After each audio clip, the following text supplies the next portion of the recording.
Welcome to the Doodle Dad Year podcast, what Gen X dads understand. And this is racist alien attacks. Nobody ever wrote the song Waiting for a Fallen Angel Alien Like You.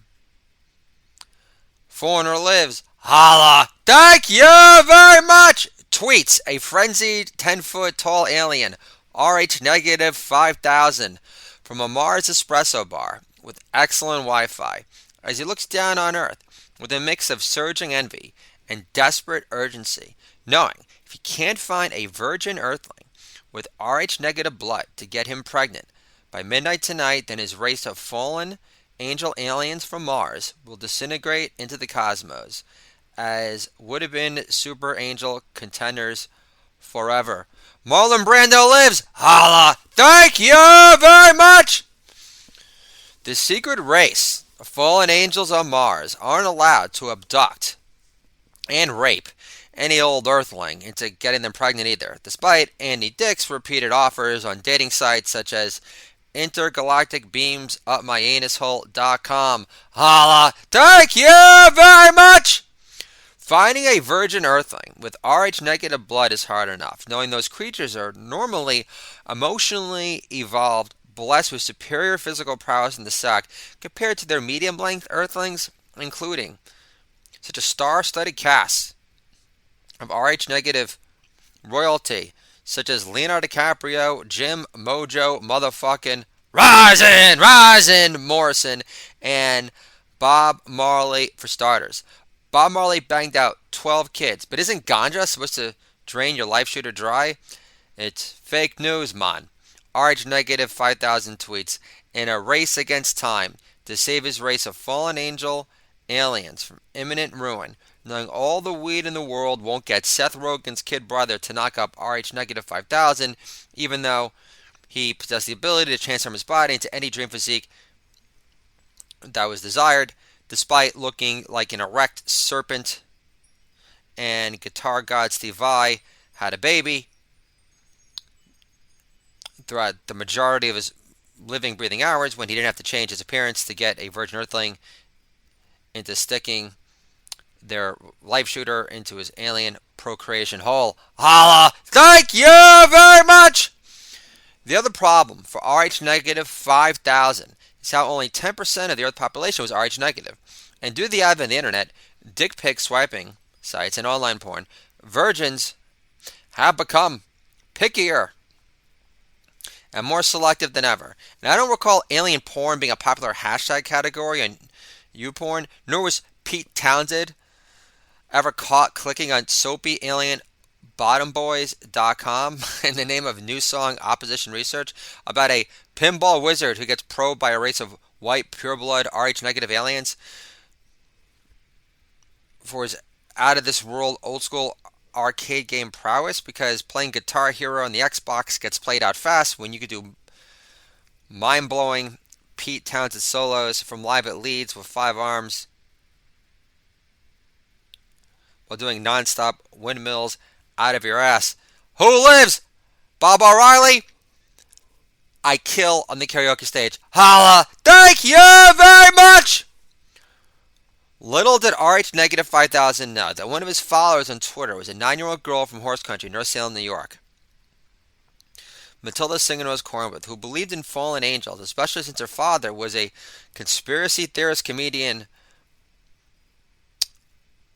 known as Michael Cornbluth, named after the Archangel, who applied the final smackdown kick on the loose-lipped Lucifer, which kicked him out of heaven into his new lair in the Hollywood Hills behind Bill Cosby's house for good.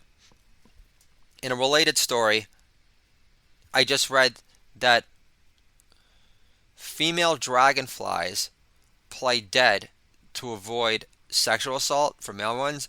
Bill Cosby victims call this wishful thinking. Holla! Thank you very much! One more segue. I said it once, I said it again. I don't want Yentebras Seinfeld smirking for at least 5 years until he could tell the world a legitimate excuse for why he was completely oblivious to Cosby being a serial rapist for 5 decades straight. Where were your powers of observation then, Jerry? Holla! Thank you very much!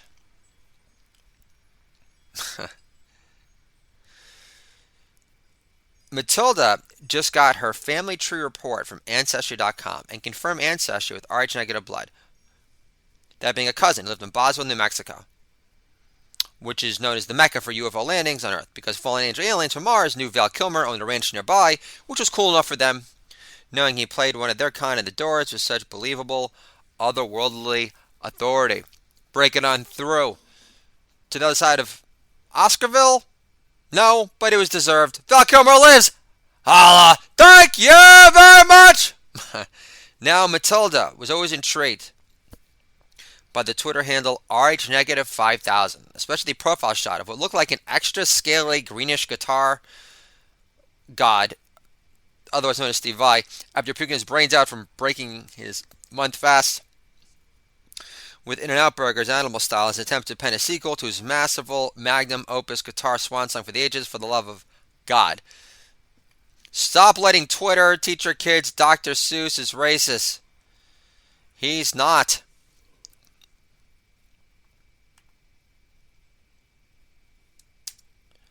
Matilda loved her father reading Dr. Seuss books to her, especially when he'd make his own rhymes if Dr. Seuss got a tad repetitive again, because he's guilty of peaking early. Then the night, actually, her do-it-all-dad comedian dad did some riffing to unearth some comedy gold material after the latest and greatest Dr. Seuss cancellation movement from the site of Tolerance, Unity, and Joy-Spreading Peace. It says, Dr. Seuss drew a picture of a topless African in a grass skirt. He's a racist then. It's set. But I didn't know FUBU was in fashion yet. Holla! Thank you very much! What Matilda loved most about her daddy, reading her Dr. Seuss books, was how he adopted his infectious love of rhyme, always pointing out how Walt Clyde Frazier, NBA broadcast legend for the Knicks, was in fact the slickest, tongue-twisting cat of rhyme. More importantly, Matilda loved how her school was celebrating Dr. Seuss's birthday this week for National Reading Appreciation Month at her school. And Dr. Seuss was born in March like herself, which in her book was extremely cool. This coming Friday, it was Silly Switch Day in honor of Dr. Seuss. Matilda found extra comical because despite having 2 working parents and all the Adderall in the freaking universe, she could never find a pair of matching socks for school, which made every day for her mismatched sock day. Frank Sinatra lives! Holla! Thank you very much!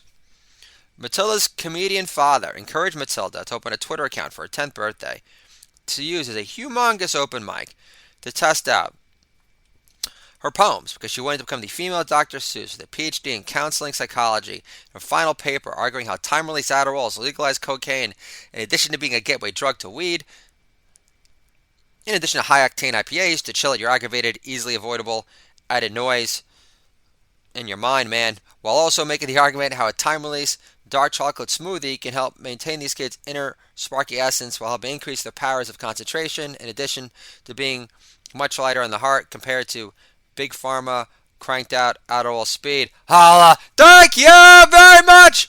Now, the moment Matilda got her Twitter account, Twitter suggested she start following RH-5000.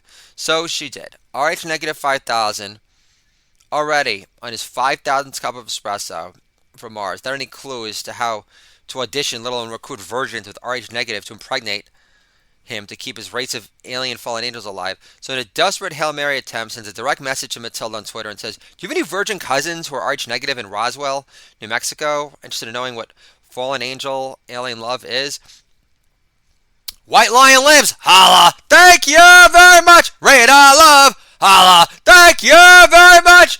Matilda being a huge Foreigner fan because her daddy pushed the band on her early and often in his pursuit to be a podcast comedian hero. He's got stars in his eyes. Replied to the direct message from RH-5000 and says, I have a cousin Jonathan who's still a virgin at 15. He's very picky. You have to understand, his dad homeschooled him through the entire Me Too movement and only sent him packing for junior high. dressed in his KISS backpack, flush with pre-poundage release forms. Holla! Thank you very much! My cousin Jonathan is also really into Joe Satriani and played Surfing with an Alien for his bar mitzvah party from start to finish. So it's worth a shot.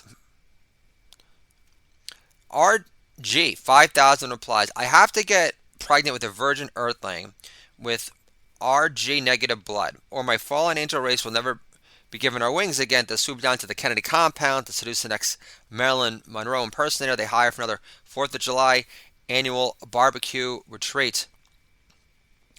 Marilyn had R negative blood, which makes sense because their slimming body is impossible to clone, let alone replicate, but we're not too picky, and used to sloppy seconds on Mars for the past 5,000 years, actually. Also, I had the power to turn to any female form your cousin desires. If he isn't into having sex with an alien Steve Vai drag queen look-alike. Holla! Thank you very much! Matilda ponders his big-ass request and replies back, I'll make the call, but you have to do me a favor first. Whatever you want, just name it. Matilda says, abduct Spike Lee and threaten to anally probe him before giving him an intergalactic tossed salad if he doesn't stick up for Dr. Seuss and buy the movie rights to And to Think I Saw It on Mulberry Street, starring Chaz Palminteri playing some second-generation pizza maker in the early 80s in the Bronx who gave Grandmaster Flash the freedom to play his demo tapes in his pizzeria and his boombox on Frank Sinatra's birthday to make every day feel like Black Appreciation Day. Deal? Old school Spike Lee lives. Holla! Thank you very much!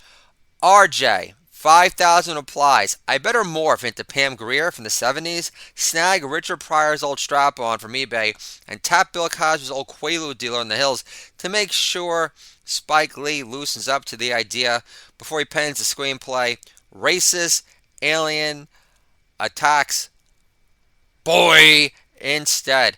I'm in no rush to get canceled and kicked off Twitter before my planet implodes just yet. This is the Doodle Dad Year podcast, as established before. My daughter's 10th birthday is going to be this Sunday. And again, every birthday for my kids is my birthday too. And I make sure I celebrate accordingly because it is celebrate me becoming born again. And of course, every birthday, strengthens my desire to be a better comedian, better father, better friend, better son. So you get responses like that when my mom's visiting. She claims it's for Matilda's birthday, but she's really here to clean up my brother's shit show after getting kicked out of his apartment. It's actually not his apartment, it's my old grandma's apartment. Anyway, to make a long story short, so I said, Mom, so I have an idea. How about I pick you up at the hotel and we grab brunch and we'll just have private special time. And then the response back from her was, sounds good, Scoops. And I thought to myself, well, fuck you too, Mom. Holla! Thank you very much!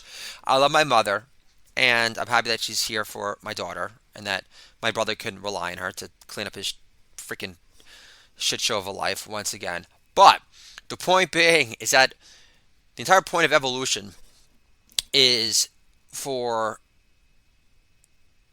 a parental perspective, is to look back on our lives and say, okay, so my parents did this, and they're good at this.